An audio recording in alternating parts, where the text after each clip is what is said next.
Hello everybody and welcome to Breaking Reddit News. I am your host slash main anchor Logan Sharon, and man do we have a lot to talk about today. A lot of NFL, some college, and one MLB, so it's going to be a handful, but it should be a good time. So as always, get settled in, get your snacks and drinks ready, and let's go over some sports headlines. So the first piece of sports news we've got today is that Bills wide receiver Khalil Shakir has reached an agreement on a 4-year contract extension worth up to a whopping $60.2 million, including $32 million guaranteed at signing, with an $18 million paid in the first 12 months. Some people might not agree with this take, but as much as I do like Khalil Shakir, I think he's very talented and he is a workhorse.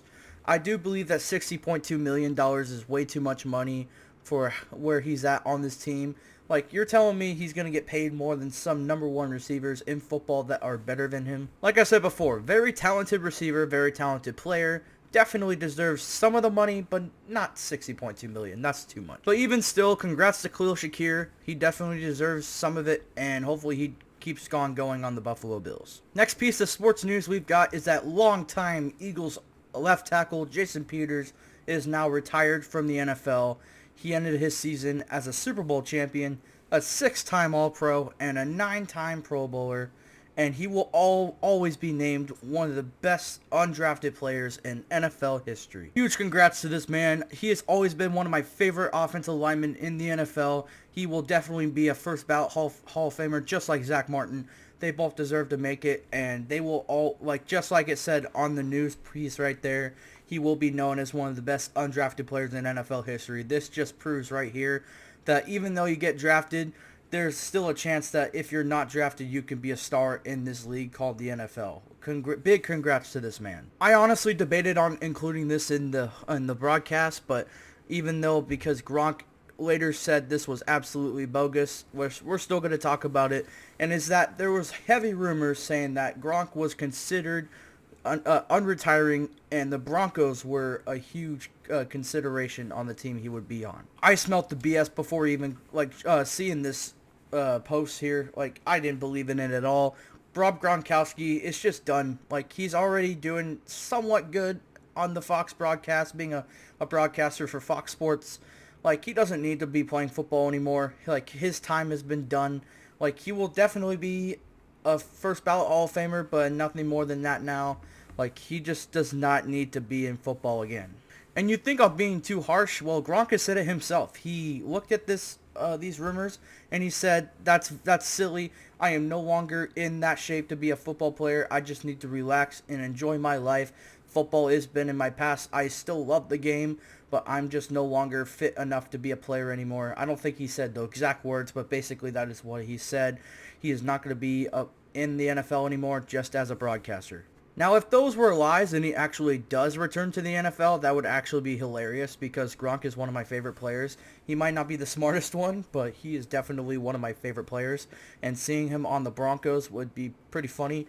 And honestly, it is a pretty good team now that we're thinking about it. He would be on a somewhat contending team, so it would be interesting to see, but for now, we're just going to assume that he's done from the NFL, and these are just bogus rumors. Next, I wanted to talk about something that I have debated with a couple people off the screen, and is that the fact that NFL college players that are about to be rookies in the NFL, they're about to be drafted, should they be allowed to be skipping NFL combine drills? As, for example, Shedeur Sanders is one of the top quarterbacks in this draft class, and he is skipping the NFL combine throwing drills. He will do throwing drills on pro day, but he's not going to be doing drills at the combine, and he's only doing interviews. This might just be a different case because he is a son of a Hall of Fame cornerback in Deion Sanders, so his family reputation has a pretty big ego.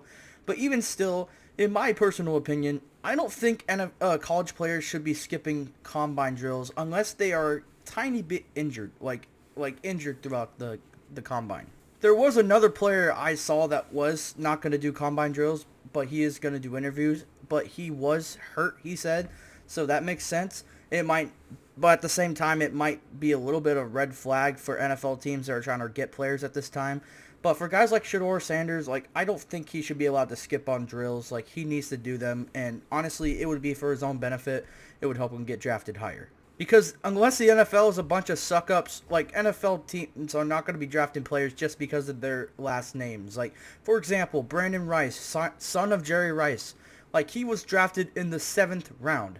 Like, just because he's the son of a Hall of Fame player and it's because of the last name of his family does not mean you're going to be a success right away. It could be the case for some players like Marvin Harrison Jr., hopefully, but it's not that case for everybody. So honestly, for his benefit, I would think Shedeur Sanders should be doing combine drills. I don't know, maybe I'm just thinking about this a different way. Let me know down in the comments on what you think in this opinion. Like, let me know what you think about this. I just think NFL rookie players or about to be drafted players should not be skipping combine drills. That's just me. And finally, the last piece of this programming we got here, I wanted to do something different in Reddit news programming. And I wanted to do like short top 5s or like top 10s maybe like at the end. Probably not top 10s because that's too long. But for this case, I'm going to be giving you guys my top 5 favorite MLB teams. Alright, at number 5, we've got the Minnesota Twins. I've always liked this team because I do like their color scheme, even though there's a lot of other teams in the league that have this similar color scheme. I like the Minnesota Twins the most when it comes to this color scheme. There's a couple players I really like on this team, like Byron Buxton. And honestly, even though this team has struggled a few times to get far into the playoffs, I always try to cheer on them to make it far because I do like Minnesota and I do like their team. So, and they're one of the better teams that my liking in the league. So I got the Twins at number 5. At number 4, we've got the Seattle Mariners. They have arguably my favorite jerseys in the MLB. I love their jerseys. I love their color scheme. They have talented players, even though their team hasn't been all that great the last couple seasons. I always cheer for them to be great. I absolutely adore their stadium. I think their stadium is beautiful. And whenever they're on and a certain other team isn't, I always cheer for this team. I really like the Mariners. At number 3, we've got the Texas Rangers. I like this team for a lot of reasons. One, they got a lot of talented players, including Corey Seager. He's one of my favorite players in the MLB. 2, I do like their stadium a good bit, even though it's a dome. Like, I don't really care for domes when it comes to the MLB, but they do have a nice dome. And 3, I do like their color scheme. Like, it's pretty tight. Like, it looks pretty good.